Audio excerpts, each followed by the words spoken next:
Iran ने Israel के ऊपर हमला किया था। इसराइल ने अब जो है इंडिया की मदद मांग रही है। इसराइली फौज जो गोला बारूद इस्तेमाल कर रही है ना, वो मोदी का भेजा हुआ गोला बारूद है, भारत की फैक्ट्रियों में तैयार हुआ है। तुम्हें कैसे पता चला?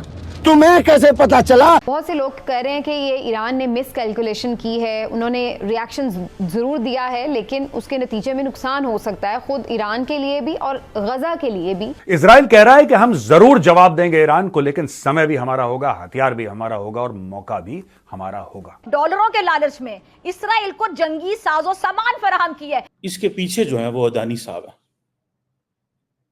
वो अदानी साहब ऐसे हैं कि जो अदानी कॉरपोरेट है, यानी कि जो अदानी साहब की एक कंपनी है, ठीक है, वो ड्रोन एक्सपोर्ट करती है। वो ड्रोन एक्सपोर्ट करती है किसको?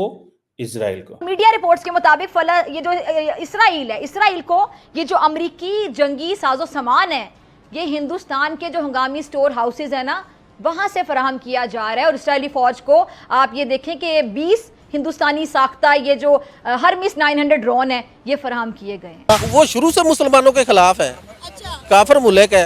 मैं आपको बार बार कह रहा हूँ, आप इतनी उनकी हेल्प करते हैं, पता नहीं आपको क्या है। ईरान और इसराइल के दरमियान जो कुछ हो रहा है, वहाँ पर इसराइल की एक बहुत बड़ी कन्फ्यूजन है कि ईरान को फिक्स जो है वो किस तरह से करना है। यानी ईरान से बदला तो लेना है, ईरान को सबक तो सिखाना है, लेकिन बड़ी कन्फ्यूजन है कि सबक सिखाना कैसे। ईरान ने हमला तो कर दिया है हमारे ऊपर, लेकिन अब हम ईरान के दांत तोड़ के मानेंगे, ये इजराइल ने फैसला कर दिया है और बोला है कि इजराइल अलाउ नहीं करेगा ऐसा अटैक, इतना बड़ा अटैक हमारे ऊपर कोई बाहर की ताकत कर दे और हम जवाब ना दें, ऐसा हो नहीं सकता है।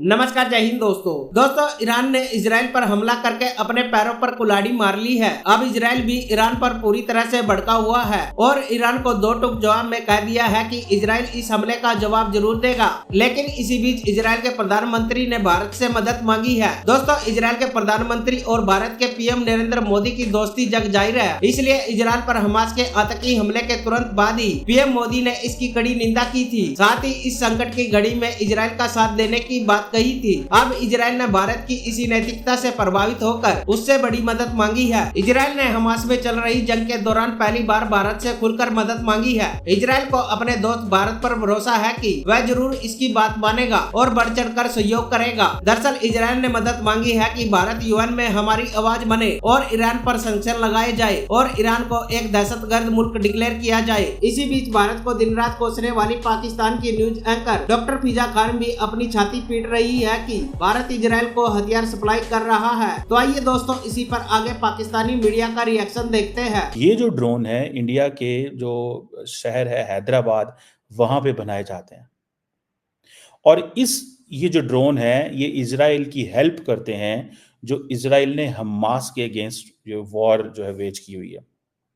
जो हर्मस 900 ड्रोन है, ये रफा के अंदर भी इस्तेमाल हुए हैं, ठीक है जी, और जगहों पे भी इस्तेमाल हुआ है।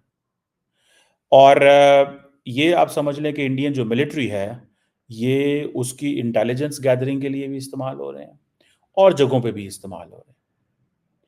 और इंडिया जो है, सिर्फ that is not the only country, यकीनन अमेरिकन भी हैं जिन्होंने इजराइल को जो ड्रोन्स दिए हैं वो इस सारे इलाके के अंदर डिप्लॉयड है, ठीक है जी। 30 घंटे तक ये इंडियन ड्रोन जो है ये हवा में रह सकता है। Why Americans want Pakistan shall supply weapons to Ukraine, and why Israel and Americans want India shall supply Hamas 900 drones to Israel? Because जो क्वालिटी में पूरे आते हैं और कीमत में कम होते हैं, काम वही करते हैं। सो अगर अमेरिका ने पाकिस्तान से ये कहा, आपने रिपोर्ट्स देखी होंगी बहुत ज़्यादा, कि पाकिस्तान यूक्रेन को असला बेच रहा है, मैं इसकी सपोर्ट करता हूँ। वो क्यों सपोर्ट करता हूँ? देखिए, पाकिस्तान एक सिक्योरिटी स्टेट है। What have we done other than being a security state? We are a security state in every sense. तो आपने अपनी सिक्योरिटी बेचनी है ना, और क्या बेचना है? सो अगर आपके पास इतना वेपन पड़ा हुआ है कि आप किसी जंग में दे रहे हैं, तो give it, earn the revenue, so simple. इसमें तो वो कोई चीज नहीं है। जैसे मैंने आपको कहा कि व्हेन इट कम्स टू कि इंडिया को कहा गया कि यूएन जनरल असेंबली में सपोर्ट करें कि इजराइल को कि वो जंग बंदी करे, तो सपोर्ट करते हैं, लेकिन जब ये कहा जाता है कि आर्म्स एम्बार्गो, तो वो कहते हैं नहीं, क्योंकि इसमें उनका अपना इंटरेस्ट कंप्रोमाइज होता है। दैट्स इसको आप बोलते हैं नेशनल इंटरेस्ट। ये नेशनल इंटरेस्ट है। अब हर्मस 900 ड्रोन जो है 30 आवर ये हवा में उड़ सकता है, डिफरेंट मिलिट्री ऑपरेशंस में इस्तेमाल होता है, रिकनेसेंस मिशंस के लिए इस्तेमाल होता है, एरियल बम्बार्डमेंट के लिए इस्तेमाल होता है। और ये कहा जा रहा है कि ये 2014 में पहली दफ़ा इंट्रोड्यूस हुआ था, ठीक है जी। और ये समझ लें कि एक किलर ड्रोन है। लेकिन दोस्तों, तो जो बाइडेन है यूएस का प्रेसिडेंट, उसने नेतन्याहू को क्या बोला है कि अगर आप वापसी कार्रवाई करेंगे या जवाबी कार्रवाई करेंगे तो यूएस इसमें आपका साथ नहीं देगा। अच्छा, ये भी अमेरिका गेम खेल रहा है। अमेरिका आज तक कहता है इजराइल को कि मत करो गाजा में बॉम्बिंग, मत करो। अच्छा भाईजान, ये 4 बॉम्ब और ले लो, मत करो बॉम्बिंग, मत मारो गाजा में, कुछ अरब डॉलर और ले लो, मत मारो गाजा में लोगों को, मत गिराओ बम गाजा में, ये हथियार और ले लो। ये अमेरिका दोनों साइड से खेल रहा है। ऊपरी ऊपर बोल रहा है कि मत मारो, और चुपचाप सारे हथियार, ये F-15 कहां का है, ये F-16 कहां का है, F-35 कहां का है, ये पूरा इकोसिस्टम कहां का है, एवरीथिंग इज अमेरिकन। भाई ये तो पुराने वेपन्स है ना इजरायलीज के पास, ऐसा नहीं कि आज दिए हैं। लेकिन अमेरिका ने जब से लड़ाई शुरू हुई है अरबों डॉलर इजराइल को दिए हैं। America is extremely clear, America is extremely clear. दोस्तों, कई लोग जश्न मना रहे हैं, कह रहे हैं कि यार अमेरिका ने यह बोल के तो इजराइल की बाहें मोड़ दी, चीख निकाल दी इजराइल की। ओ भाई, पहले अमेरिका का बयान ध्यान से, बिटवीन द लाइन्स, अमेरिका ने यह बोला है कि अगर तुम ईरान के ऊपर हमला करोगे तो हम तुम्हारा साथ नहीं देंगे। यानी कि मना नहीं कर रहा कि मत करो तुम, वो कह रहा है तुम जाके तोड़ दो, हम तुम्हारे साथ नहीं देंगे। लेकिन एक बात तय है कि अगर उसके जवाब में फिर ईरान हमला करता है तो हम ईरान को देख लेंगे। आप समझ रहे हैं? यानी कि अमेरिका ने एक ऐसी ब्रेड दी है इजराइल को जिसकी दोनों तरफ मक्खन लगा हुआ है। ब्रेड में एक तरफ लगता है, यहां पे भाइयों ने दोनों तरफ मक्खन लगा के दे दिया। ठीक है, तुम एक काम करो बेटा, तुम जाके उसको ठोक कर आ जाओ, उसके दांत तोड़ दो, और जब वो बिल्कुल पागल होकर तुम्हारे ऊपर अटैक करना आएगा फिर हम उसको देख लेंगे। ईरान और इसराइल के दरमियान जो डायनामिक्स हैं वो मैं समझता हूं कि पाकिस्तान के लोगों के पॉइंट ऑफ व्यू से, हमारे व्यूअर्स के पॉइंट ऑफ व्यू से इस लिहाज से बड़े इंपॉर्टेंट हैं कि चूंकि हमारे जहनों की ट्रेनिंग इस तरह से हुई है कि हम चीज़ों को हमेशा हमने एक ब्लैक एंड वाइट तरीके से देखा है, बड़े कंक्रीट तरीके से देखा है।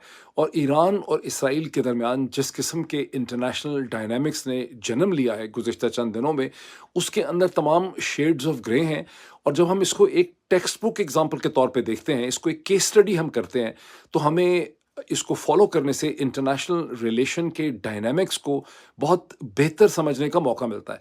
चूँकि हमारे यहाँ इंटरनेशनल रिलेशंस के डायनामिक्स को प्रोफेशनली मीडिया में डिस्कस किया ही नहीं गया और अक्सर जगहों पे नहीं किया जाता, लेकिन हमारे यहाँ इसमें चूँकि बहुत ही कमज़ोरी है, इसलिए बहुत से पाकिस्तानियों को ये लगता है कि भाई 350 missile, rockets, ballistic cruise missile अगर ईरान ने मारे हैं और इसराइल के साथ उनकी कोई मिली भगत नहीं थी, कोई ये नूरा कुश्ती नहीं थी, ड्रामा नहीं था, तो फिर कोई नुकसान क्यों नहीं हुआ।